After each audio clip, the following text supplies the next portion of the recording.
Welcome to this week's version of Nickels and Dimes, our weekly video series.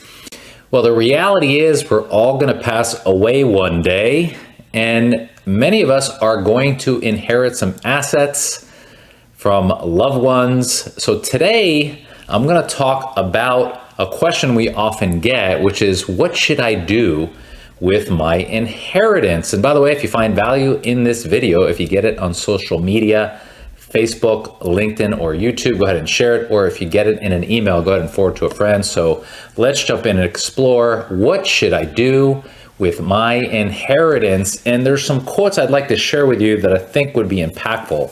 One of them is, when emotions lead and planning lags, inheritance often disappears faster than anyone expects.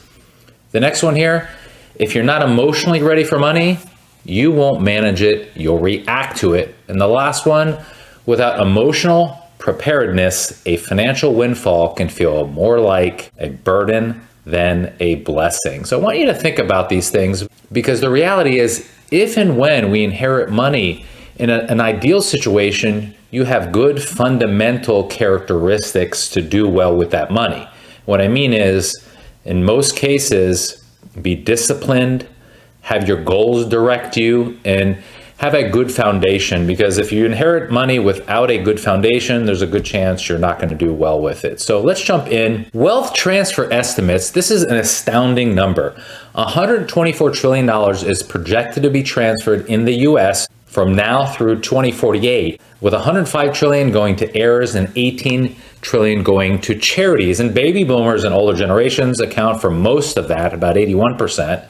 And over the next 2 decades, another widely cited estimate puts around $84 trillion being passed primarily from baby boomers to next gen, to millennials and Gen Z. So again, make sure you're prepared. That's part of the reason I'm bringing up this topic. So what can we do? The first thing you want to do, pause and reflect. So don't rush decisions. In fact, many people, in my opinion, when they make emotional decisions with their money, it's probably not necessarily the right choice or right first step.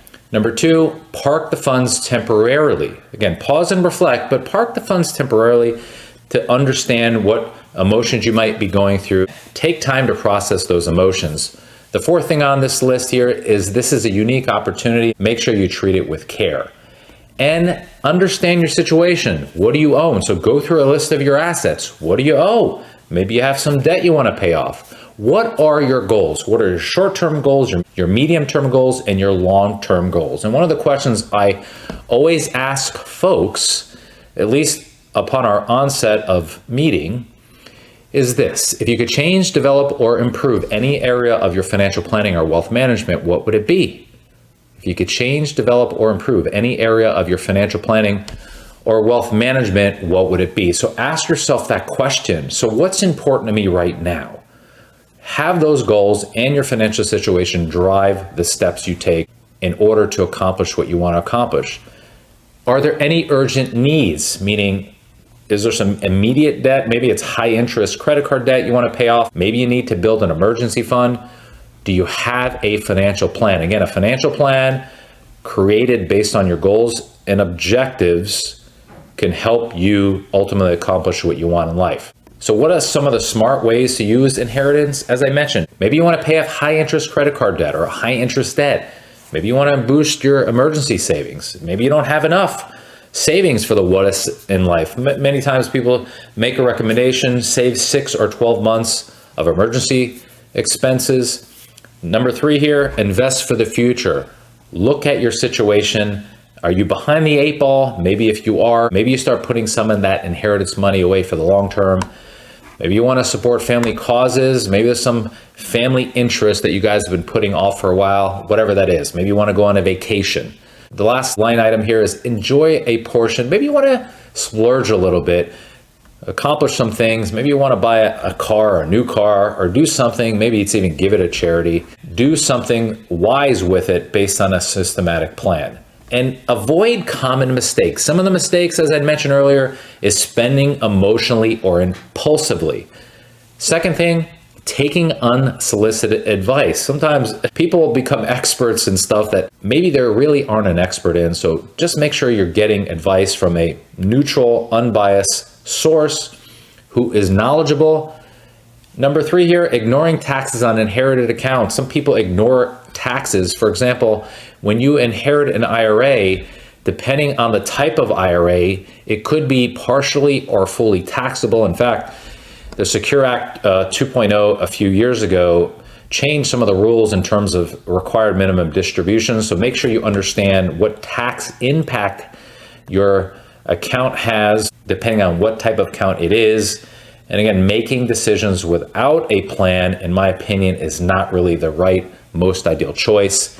And in my opinion, get professional guidance. This, I think, will help eliminate some emotional decisions with money. Pick a financial advisor. If you don't have one, look for a financial advisor to develop a strategy and put together an investing game plan.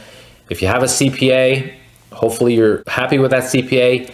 If not, certainly look for a new one to help develop a tax strategy or tax plan, and find an estate attorney. Some people have a will, many don't. Maybe you need your will updated, or maybe you even need to consider a new document like a trust. So as I mentioned, there's a lot of things you can do when inheriting money. It's a very emotional time. And my suggestion is do your best to put together a checklist, as I mentioned some of the ideas here. So hopefully you found value in this video. If you find value in this video, go ahead and share it on social media. If you get it in an email, go ahead and forward it to a friend. And to that end is, if you would like a second opinion on your portfolio or financial situation, if you're not quite sure what yet to do with your inheritance or need some independent, objective guidance, this is our website, nicholswealth.com. Go on the upper right-hand tab, this request an appointment tab, fill out the information, and one of our advisors will reach out to you and go through some questions to help you best evaluate what is in your best interest based on your goals and objectives. Thanks again for watching. Bye-bye.